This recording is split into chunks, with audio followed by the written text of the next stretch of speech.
Fundamental theorem of algebra is a really funny little theorem from the point of mathematics education, in the sense when you're in high school, like this theorem, like you have no clue how to prove it. Whereas once you start learning some serious undergraduate mathematics, say even once you know some basic real analysis, then this theorem becomes very tractable. And the name itself is a bit of a misnomer as well. In fact, I recall one of my professors jokingly making fun of this theorem, saying that it's neither a theorem about algebra, you need some analytical or topological argument in proving it, nor is it so fundamental, because there are some generalizations of fundamental theorem of algebra, say coming from the Nevalina theory or theory of Riemann surfaces, that you might argue are more fundamental than this theorem itself.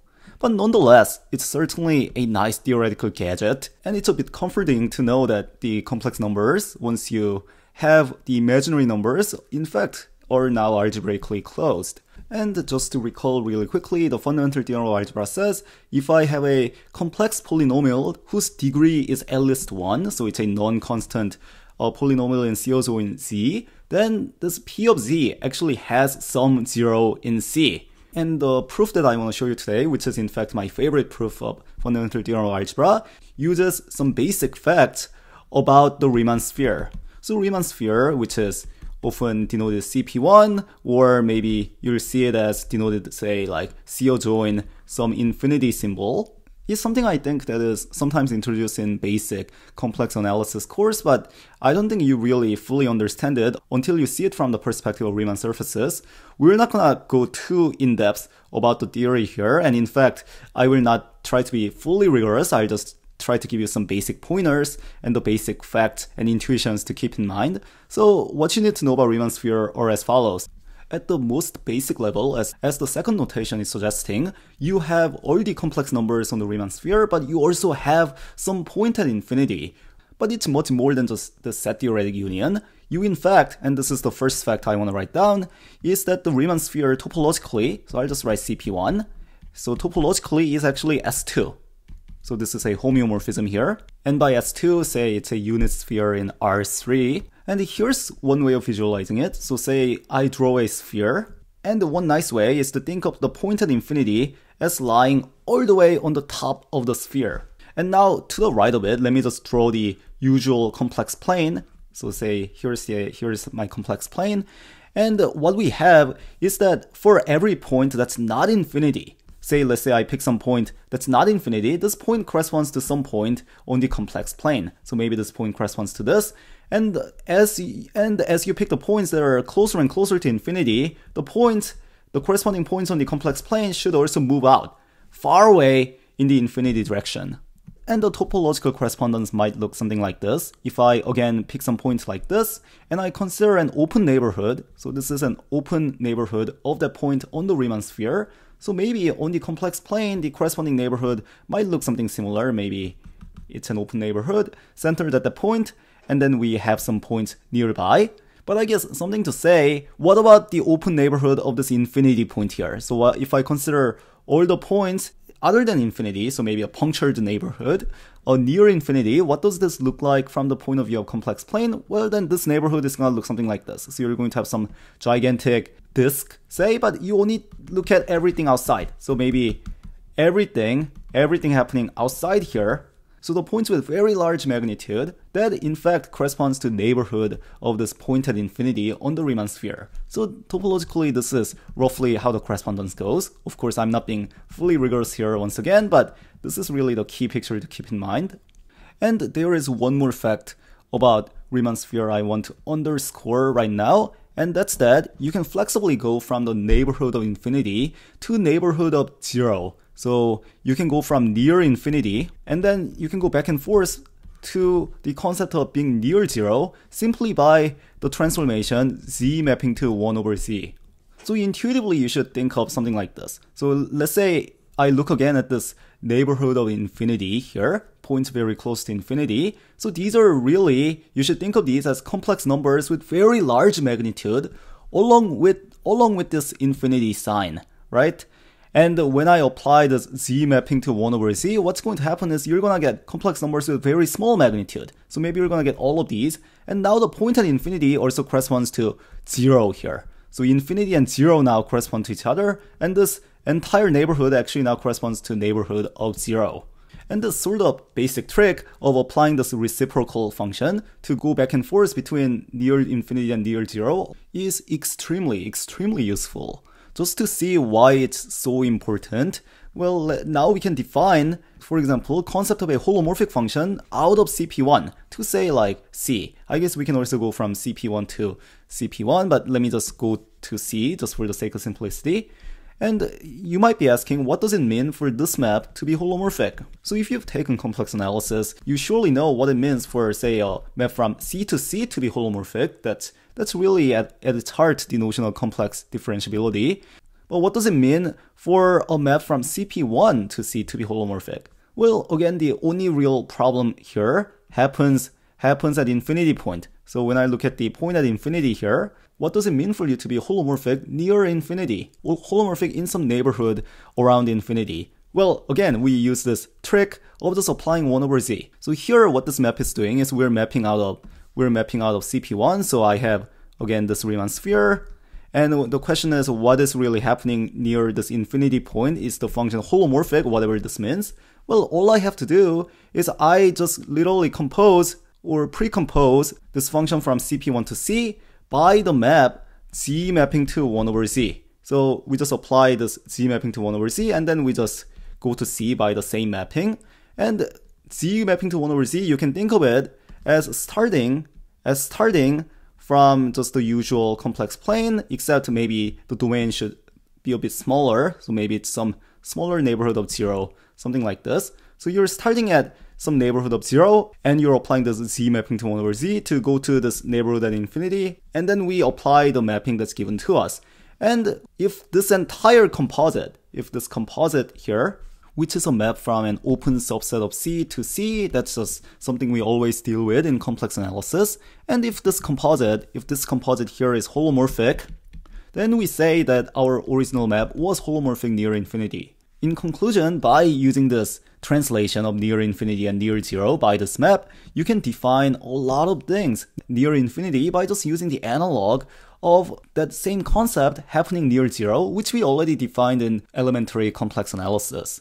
So for example, this is going to allow you to make sense of things like having a pole at infinity, having a 0 at infinity, or once you work with differential forms, having a residue, the actual value of the residue at infinity, and things like that. Alright, so these two basic facts are really all we need, or the intuitive background we need to attack the fundamental theorem of algebra. So now let's get on with the proof of FTA, fundamental theorem of algebra. And here's how I'm going to approach it. We know our polynomial p of z is a function from complex numbers to complex numbers for sure, but you can even think of p of z as really a function from CP1 to CP1. So I'm claiming that our function, the polynomial function p of z, is really a function from Riemann sphere to Riemann sphere. Well, we already know how p of z acts on the usual complex numbers, so really the only trick is what's happening at infinity point, and I claim that you should map this infinity point to infinity point. Now this certainly gives you a well-defined function, but I claim that this map is in fact holomorphic as well. By holomorphic, you again only have to worry about the neighborhoods of this infinity here, and since we have infinity in both domain and codomain now, we have to apply this interpretation, this translation of near infinity to near 0 in the domain, and we also have to apply that in the codomain. And once we apply the translation and you look at the map between the neighborhoods of 0, I'm claiming that that's holomorphic. To see why that's true, simply look at what p of z really is. This is a polynomial of degree at least 1, and it's of the form an z to the nth, maybe an minus 1 z to the n minus 1, and so on. So you keep on adding it until a0, and here n is at least 1 here. And now let's think about, in terms of this usual polynomial, what's the behavior near infinity in the domain and codomain really sums up to be? Well, to deal with usual complex analysis, you want to apply this 1 over z transformation in the domain. So you want to look at p of 1 over z. And not only that, since the output is turning out to be infinity, you also want to deal with the usual complex analysis. So you want to apply this 1 over z transformation in the codomain as well. And how you do that is you just apply this 1 over z transformation to the output. So to deduce that this is holomorphic, it really suffices to analyze this 1 over p of 1 over z near 0. So what's happening for this function near 0? Well, we just write down what that is. This is 1 over, so this is 1 over p of 1 over z, which is an over t to the nth power plus an minus 1 over t to the n minus 1, all the way to adding a0. And I can multiply the top and bottom by z to the nth power to get us z to the nth power divided by an plus an minus 1z all the way to a0 z to the nth. Now let's look at how this behaves near z equals to 0.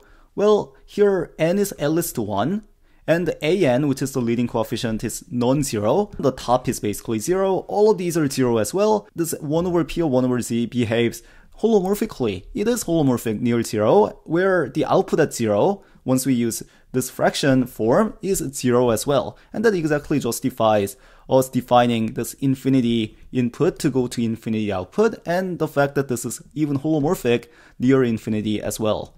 So we checked this holomorphic part. And now how do we finish? Well, we finish it very quickly. So to begin with, what is this P of CP1? Can we say anything about the image of this P of Z? Well, first of all, it has to be closed. It has to be closed because CP1, remember, topologically is S2, so CP1 is actually compact. But the thing is, it's also going to be open as well. Why is it open? Well, that's because this is surely a non-constant map. If I have a non-constant holomorphic map, then we have that the map should be an open map, right? So we have the open mapping principle that kicks in to guarantee that the image is open here. You might be worried that maybe the usual complex analytic open mapping theorem doesn't apply because you have this infinity point. But again, near infinity, you can translate that back to near 0 concept, and there open mapping theorem applies, and open mapping theorem is certainly you only have to apply locally in order to get the result. So this everything goes well here. And now we're basically done. It's closed open, I mean, certainly non-empty here, but the codomain CP1 is connected. So that's telling you that this image is the entire CP1. So in particular, the 0 is in there. So when you look at the image, 0 is contained in it. That means something is mapping to 0. Whatever mapping to 0 cannot be infinity. I mean, infinity goes to infinity. So that's telling us that there exists some complex number, say z naught in C, such that p of z naught is 0, and that's the end of proof.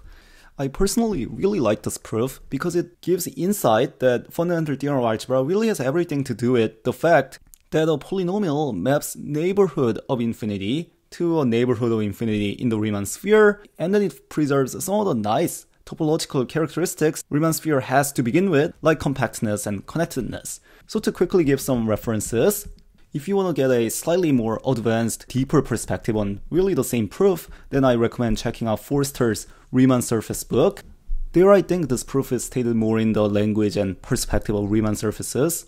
So let me just quickly write this down. So Riemann surfaces is essentially like when we have some topological space, say like a sphere that we're working with in this video, but it can also be a torus, or it can be some other topological space, such that locally, when I locally zoom in around each point, it looks like a neighborhood in the complex plane, such that we actually have a nice way of changing coordinates, such as the one that we're working with in this video. So if you want to dive more into the theory of Riemann surfaces, Forster is an excellent book, but I also recommend checking out Miranda and Donaldson's book as well. So these are 3 separate textbooks that I personally recommend you to check out if you're new to Riemann surfaces. That's all I have for the proof of fundamental theorem of algebra. Maybe I'll make more videos in the future showing you some different approaches of proving it, but again, this one's my favorite one.